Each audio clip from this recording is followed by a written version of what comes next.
Network Entertainment. Kuda ng kuda, sila'y di mapigilan. Talak ng talak, di rin mapagsabihan.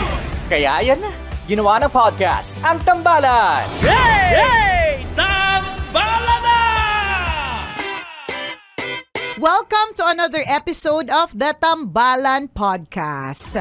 Question: ano nga bang intensyon mo sa pagpasok sa isang relasyon? Ako ba tinatanong mo? Oo, ikaw. Tanungin kita. May anong intention mo pag pumasok ka ng relasyon? Gusto ko masaya lang.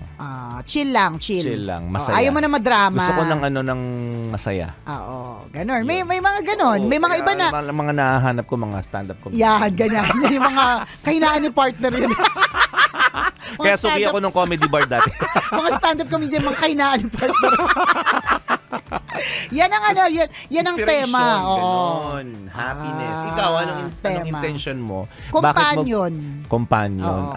Mga pet lovers, yan, mga ganon. Gusto mo yung mga pet. Yung mahilig sa petting, ganon. Ay, naka! Abangan ang kwento ng Mahiwagang Burnay. Mula sa Mahiwagang Burnay. Ang kwento.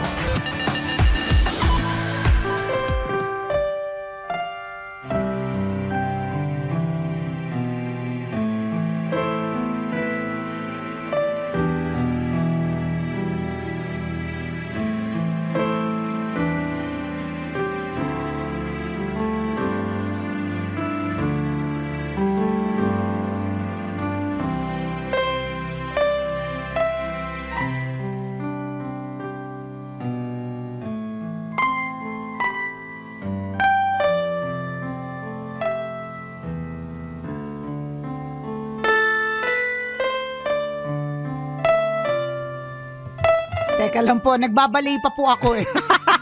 Feel ko yung background music.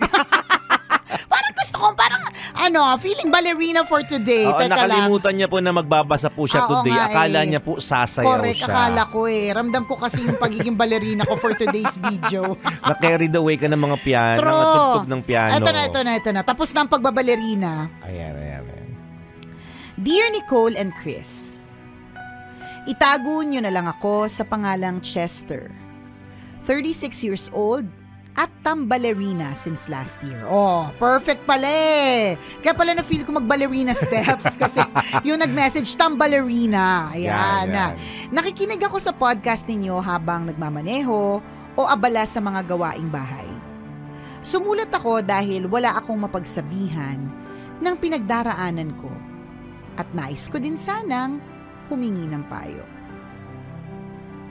Nakilala ko si Eman sa isang app. He's 41 years old, nagtatrabaho sa isang financial institution at mag-isang namumuhay tulad ko.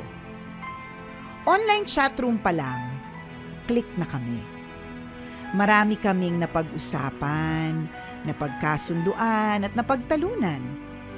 Nagbigayan kami ng socials at nagdesisyong magkita sa susunod na weekend. Nag-dinner kami sa penthouse na rooftop ng isang restaurant. Matangkad siya, lean at moreno. Pagkatapos kumain, nagkape kami, nag-stroll at naupo sa park. Habang nag-uusap, sinubukan niya akong halikan. Hindi natuloy kaya bago maghiwalay, hinalikan ko na lang siya sa pisngi. Tumangkayad pa ako dahil 6-footer siya samantalang 5'7" lang ako. Dahil halos sa ayaw namin maghiwalay, inumaga na kami. Nagkita kami ulit the next day at dito, mas marami kaming natuklasan sa isa't isa. May depression pala siya dati at may pagka-suicidal. Inamin din niya na HIV positive din daw siya. Undetectable naman na daw at matagal na siyang umiinom ng gamot. Habang magkayakap kami, sinabi niya na hindi niya ako pipiliting mahalin siya. Maiintindihan daw niya kung lalayuan ko na siya. Naiyak ako. Nalungkot kasi hindi namin magagawa yung, alam niyo na, Ayoko naman kasing makompromise ang health ko. Still, nagkikita pa din kami. Nagdesisyon akong mahalin na lang siya the best way that I can. Halikan at kamay-kamay na lang muna. Paano yung kamay-kamay lang muna? Sa radyo, sorry, nabasa ko na! Alam niyo naman kami dito sa ano? Nag-imagine si partner, paano yung kamay-kamay lang? Ano yung kamay-kamay lang? Pinag-aralan. Ano yung kamay-kamay lang ng 6-footer? Charot! Pinag-aralan ko din ang kondisyon niya para masuportahan ko siya at maiparamdam ko sa kanya ang pagmamahal ko in the safest way possible. Tambalan, should I stay in this relationship? O bibitaw na ba ako habang maaga pa? Bakit pa kami pinagtagpo? Sorry, babaguhin ko. Gagandahan ko. Parang paantok na yun. Parang paantok eh. Parang palipas na. Parang pabulok na yung pagkasabi. Tambalan, should I stay in this relationship? O bibitaw na ba ako habang maaga pa? Bakit pa kami pinagtagpo? Paghihiwalayin lang naman pala. Salamat sa inyong payo, Nicole and Chris. Ang inyong tambalanistang nagmamahal ng isang HIV positive, Chester.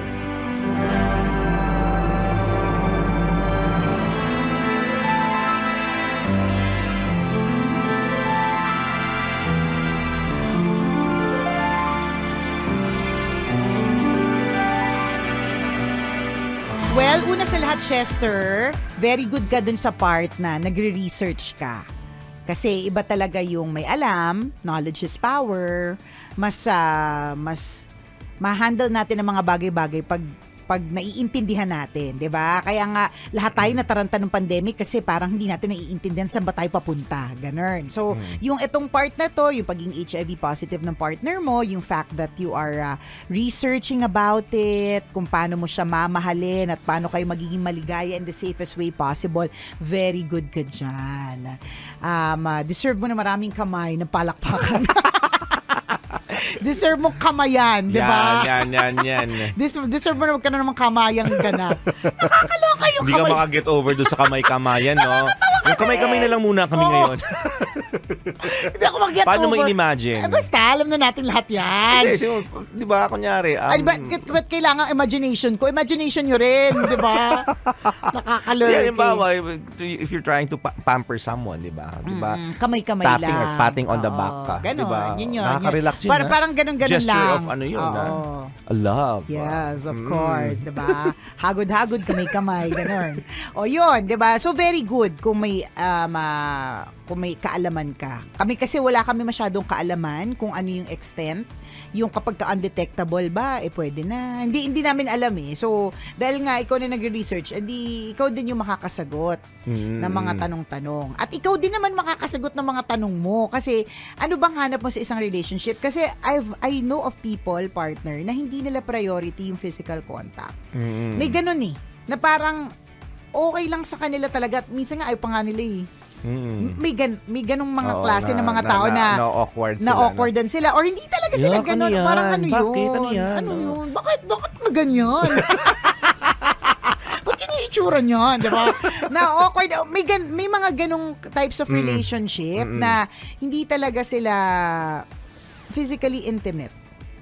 And nagtagal sila. May kakilala, may mga kakilala akong gano'n na nagtagal sila sa ang kanilang relationship medyo intellectual. So yung kanilang exchange, parang ang sexual sa kanila o sensual sa kanila ay yung utak. Mga brainy to eh. Parang doon sila naantig sila pag halimbawa ang pinag-uusapan mga algorithm, ganyan. Na-ano siya talaga, na-excite talaga siya kapag ang mga na-excite siya parang, Pythagorean theorem. Pythagorean theorem, ganon. So, kumusta naman sila ngayon? Di ba tatalino pa rin? Kaya ko nga hindi sila masyadong friend eh. Kasi sa iba ako na-excite, hindi ako na-excite sa Pythagorean theorem. Kasi birds of the same feather, di ba? Oo, di ba? So hindi ako na-excite sa mga ganun. Pero sila, kontento sila doon. Doon napupunta lahat ng mga lahat ng attention and everything. And they're okay with it. Kaya nga, ikaw makakasagot nito, Chester. 'Diba? Correct. Kasi medyo doubtful ka kasi nga sabi mo nalungkot ka kasi 'di ba? Syempre, ibig sabihin part of your priorities 'yun. Gusto mo ng ganong klaseng relationship. Ganyan. And naging honest naman sa yung partner mo. Meron siyang ganon. 'Di ba? So ikaw din talaga makakasagot niyan. Totoo 'yan. Naku, hanggang kailan okay. Kasi kung mag-overthink kami ni partner, may isip ko dyan, baka maghanap ko ibang partner. Kasi yun yung isa sa mga priorities mo. So, ikaw din makakasagot niyan. Totoo. Di ba yun yung sinasabi nung tambalan? Doon sa mga nakaraang episode, kapag papasok ka sa isang relationship, you should know your intention. Bakit mo ba gustong pumasok sa isang relasyon? Bakit mo siya gustong maging jowa, di ba? Or bakit mo siya gustong asawahin? Yan. Know your intention. Correct. Kung ang intention mo talaga ay magkaroon ng partner, di ba? Magkaroon ng some sort of somebody to lean on, parang a friend, ganon. Di at least malinaw sa yung intensyon. Pero kung ang goal mo ay masatisfy ang sexual aspect ng iyong buhay, hindi mo ma-achieve yun. madidisappoint ka. Correct. Diba? Kasi yun ang intensyon mo. Kasi may mga totoo yun eh. Tama yung sinabi ni partner. May mga taong nakikipag-jowa kasi gusto lang nila ng kakilig-kilig na mukha. May ganun. Hindi.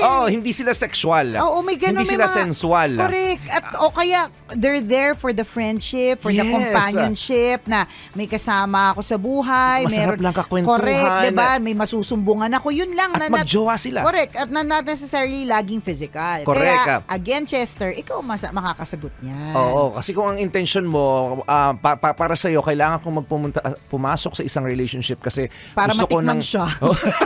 Diba? Para, yun pa lang. Alam na this. Oo, pero one thing is for sure, 'di ba? Kapag nagmamahal nga daw tayo, dapat without condition. Kasi ayaw naman natin na iparamdam dun sa tao na nalaman nating may sakit, hindi na siya pwedeng mahalin. Kasi parang ganun. Yes, indirectly sinabi mo sa kanya. Ipinahiwatig mo sa kanya ganun. Nagduda ka bigla eh. 'Di ba? Umatras kayo. Although sinabi naman niya na I'm giving you the freedom not to love me. 'Di ba? Kasi nung naging honest siya sa iyo, sinabi din naman niya 'yon. Kaya kumbaga, kung aalis ka ng tuluyan, pinaramdam mo na talaga sa kanya na hindi siya kamahal-mahal kasi may sakit siya. Pero choice mo hindi dapat ganoon. Pero naging choice mo. Pero hindi naman niya choice eh, no? Kasi nandun pa rin, nandito pa rin siya hanggang ngayon. Nagtatanong pa lang naman siya. Nagtatanong pa rin naman talaga. So yung sinasabi natin, kung talagang true love yung paiirali natin dito, it should be without condition. Hindi pwedeng, ayoko, mafo-frustrate ako sa aspetong ito. Hindi na lang kita mamahalin. Medyo unfair naman yun dun sa tao. Lalo pa, na sa isang relasyon, hindi lang naman yan yung aspeto. Yes. Plus, dadating din, in time, dadating din yung panahon na hindi na yan yung importante. May mga taong gano'n, no? Nag-umpisa sila sa physical. Oo. Tapos ngayon, na lang, every leap year. Tingin na lang sila. Every leap year. Gusto mo yun? Magkakilala kasi akong ganyan. Sino? Sino naman? Pakispluk naman. Magkakilala kasi akong ganyan. Tawang-tawa ko sa kanya. So, kasi ang pagkakilala ko sa kanya, very siya. Ganun siya na tao. Hindi siya talaga sexual. Hindi, sexual siyang tao. Yung pagkakilala ko noon. So, yun talaga yung pagkakilala ko sa kanya. At alam niya yun. Alam ng tropa namin yan. Ganun siya. Tapos eventually, nagpakasal. Alam mo, hingi ka ng payo sa kanya. Sino? Doon sa kaibigan mong naglilipier na lang siya. Sino hihingi ng payo? Ikaw ang humingi ng payo sa kanya. Bakit ako hihingi ng payo? Kasi mukhang maganda pinatunguhan niya ngayon. Hindi ko nag-gets. Hindi kasi, di ba, friends kayo eh. Opposite kayo ngayon. Kasi siya every leap year na ikaw every day.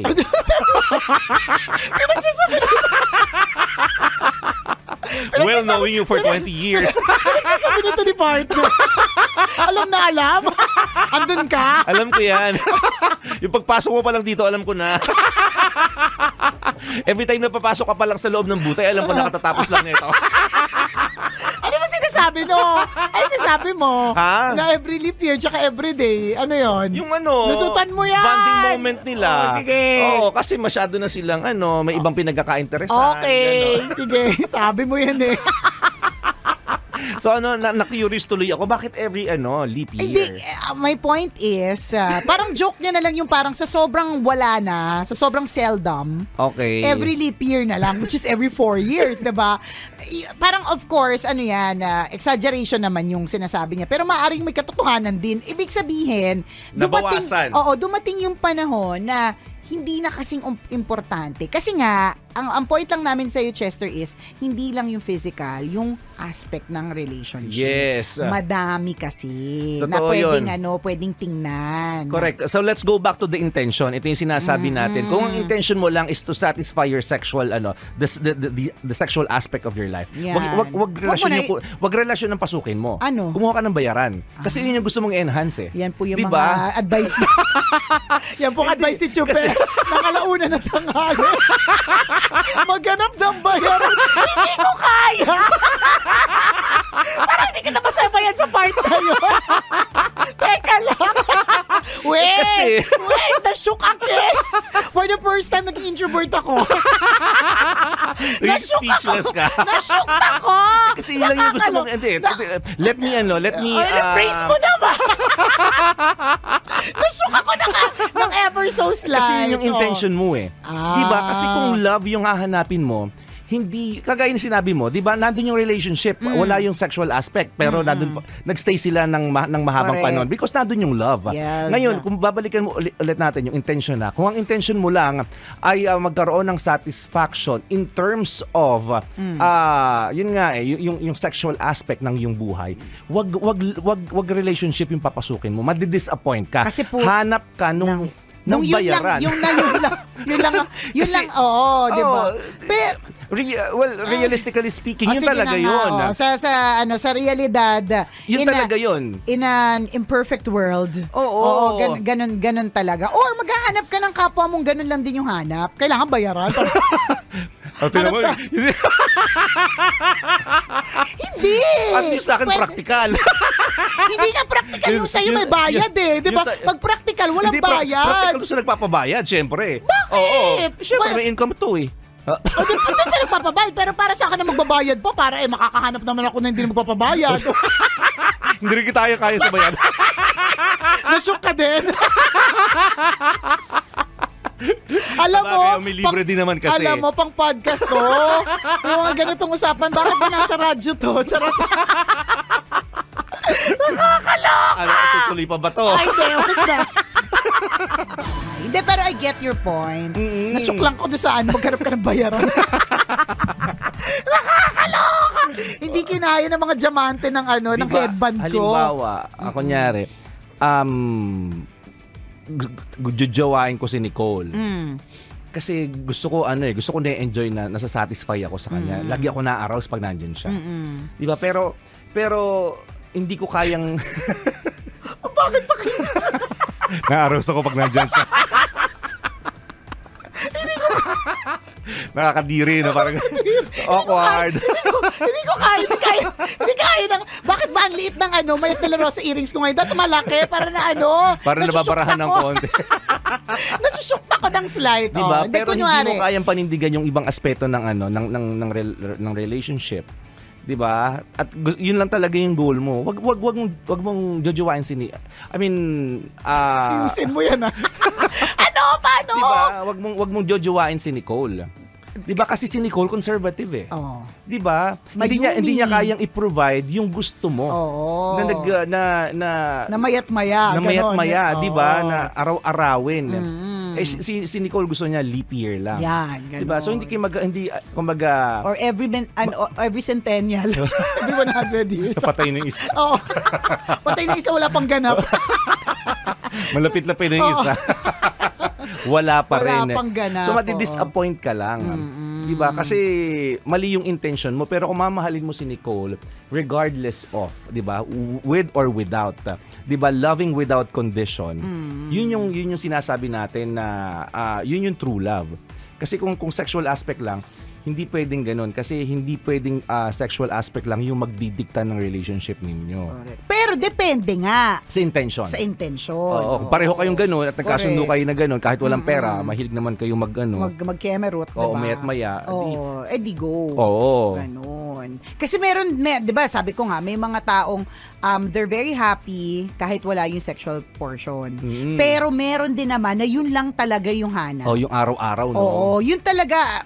Meron akong mga kilala na ganyan. Ang dami kong kakilala na iba't ibang uri sila. Oo, advice pa nga yun sa akin dati. Hindi ko yung makakalimutan ano siya, tita na siya, tapos hot tita yun Dati, bata pa ako nandito sa Love, mga early 20s. Tapos talagang advice niya sa akin yun. Nicole, sabi niya, pag maghahanap ka ng jojowain, sisiguraduhin mo na magaling sa Camerot. Ganun talaga yung advice niya sa akin. Sabi niya friends kasi... pa ba kayo hanggang ngayon? Wala, hindi naman kami friends Okay. I mean, acquaintance. Okay, yun yung payo niya sa'yo. Pero yun talaga yung... Ba't kaya niya sinabi sa'yo yun? Actually, hindi ko rin alam Di ba ito birds of the same feather know each other? Hindi ko rin alam kung saan nagsimula at paano. Basta parang ganon. Sabi niya, nakikita ko sa'yo, kaya mo namang kaya mong, yung ibang aspeto kaya mo ibig sabihin. Ang point niya is, huwag kang maghahanap ng, parang ang point niya, hindi mo kailangan ng taong jojowain na mayaman. Kasi ang point niya, sabi niya, sa personalidad mo, kaya mong yumaman mag-isa. Kahit wala siya. Kahit wala lalaki. Sabi niya, pero hindi mo kaya mag-isa. Kimehin yung sarili mo. Ganun yung sabi niya. Ganun. Kaya may kakilala din yun ako. Din yung kaya hanap. kimehin yung sarili niya. Madami din akong kalalang ganun. Yung mga iba ayaw lang umamin. Ganun. So, yun yung mga at yun, sa kanya, POV niya yun. So, every time na maghanap siya ng ang mga nakukuha niya talaga, mga boylet na bata, na alam mong... yung mga, talaga, ang habol. Oo, ganun. Yung anes, kasi ganun. Kasi ang point niya, yun yung gusto niya, yun talaga yung gusto niya. Hindi niya kailangan yumaman kasi kaya niya daw yumaman mag-isa. Hindi niya din kailangan ng kaibigan, marami na siyang mga kaibigan. Ang rason, sabi mo nga, partner, what is your intent? Ang rason, bakit siya pumasok sa isang relationship is for that. Ganun. So kanya-kanya at hindi natin i-judge. Ganun yung gusto niya Ganun din yung pagkakagawa niya. Baka lahat ng pores ng katawan niya lagi nagiinit, di ba? Hindi, di ba? Lahat ng butas niya laging bukas. Lahat ng butas niya laging laging karinderiya. Bukas sa lahat naman gusto pumasok. Nakakaloka. Diba? In the same way, kunyari, yun nga mahalagang malaman mo dito, Chester, yung intention mo.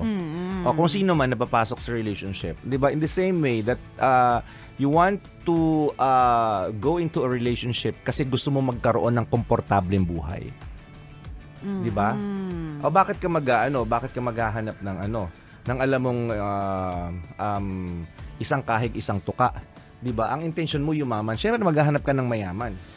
Diba? Correct. Ganon. Kasi totoo. Malinaw sa iyo yung intention. Yes, oo. At diba? wala din namang masama kung yun yung intention. Pero yung may mga ganyan tao, hindi may iwasan. Ganon talaga yung intention. Pero yung sinasabi natin, pag true love kasi, hindi mo titingnan lahat yan. Magaling ba siya sa kama? Mahina siya sa kama. Hindi mo titingnan yan. Mayaman ba siya? Mahirap ba siya? Hindi mo na siya titingnan. Yun sana kasi unfair yun kung meron kang condition na mahalin ng isang tao. Lalo diba? Na pag may kakulangan. Oo, ay hindi siya mayaman. Hindi siya mayaman, hindi ko siya wala to sa real intention ko. Hindi ko na siya gugustuhin. Hindi na siya kamahal-mahal. That's unfair. Kasi pati pwede magbago. Maaring nagsimula ka sa ganito, tapos ang ending ay ganon. 'Di ba? Totoo yung yun. mga ganong eksena. Halimbawa, may kakilala ako na nalaman niya yung asawa niya may cancer. Diba? Sa iba-iba yon, pwede, ayoko na magmahal. Hindi niya ginawa kasi unfair yon. Diba? Mahal mo yung isang tao regardless of. Diba? With or without. Mahal mo Diba? Ganun dapat. Pero kanya-kanya talaga Natandaan ko, partner, meron ako isang kaibigan na sabi niya sa akin, tayo, parang mas matanda siya sa atin, si Direk Noli. Ewan ko natatandaan mo siya. Basta director ng pelikula? Ng titillating films.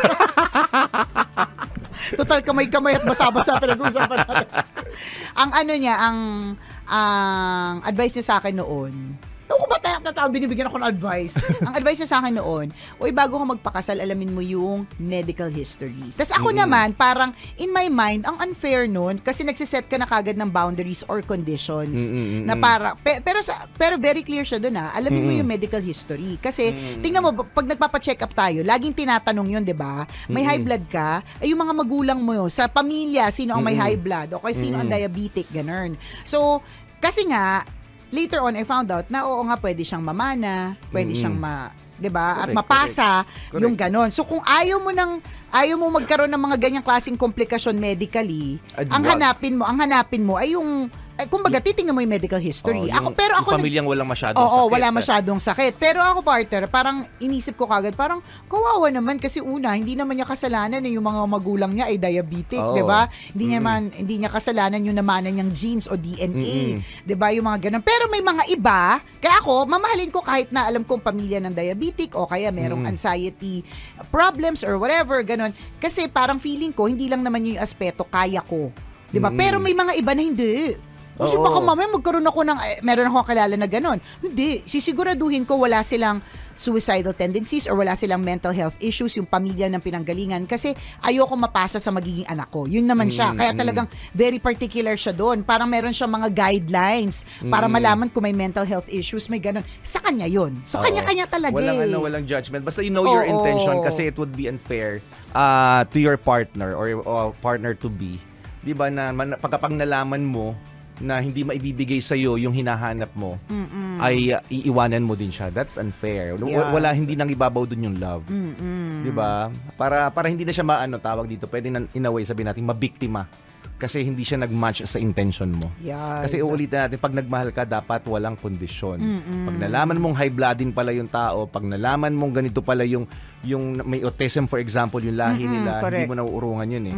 Diba? Kasi mahal kita. Tama. Diba? May kakulangan ka or kasobrahan man, importante mahal kita. Regardless of with or without. Yes. Diba? Ganun dapat. So, kung babalikan natin si Chester, ayun, hindi namin alam kung what is your intention. So answer that question first. What is your intention?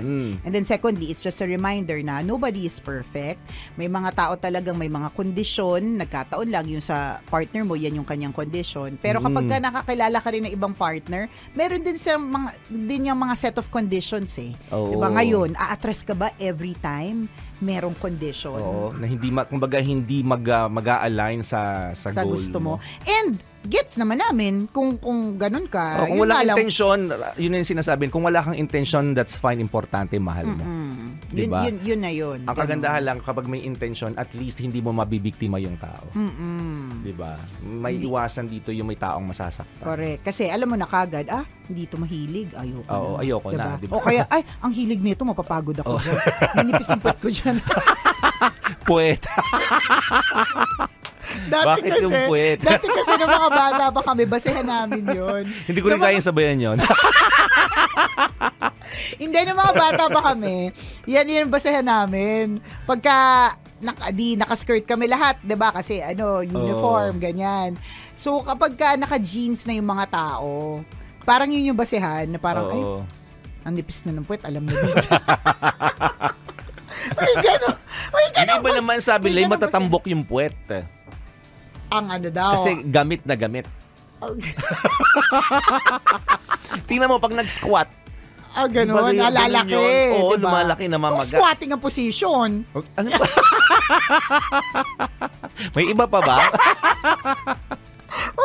Siyempre marami namang iba. Okay. Kaya nakakanipis, iba yung posisyon ginagamit nyo. Yung pag nakakanipis, alam na kung saan ang posisyon. Ano ba yun? Bakit naging ganito yung podcast?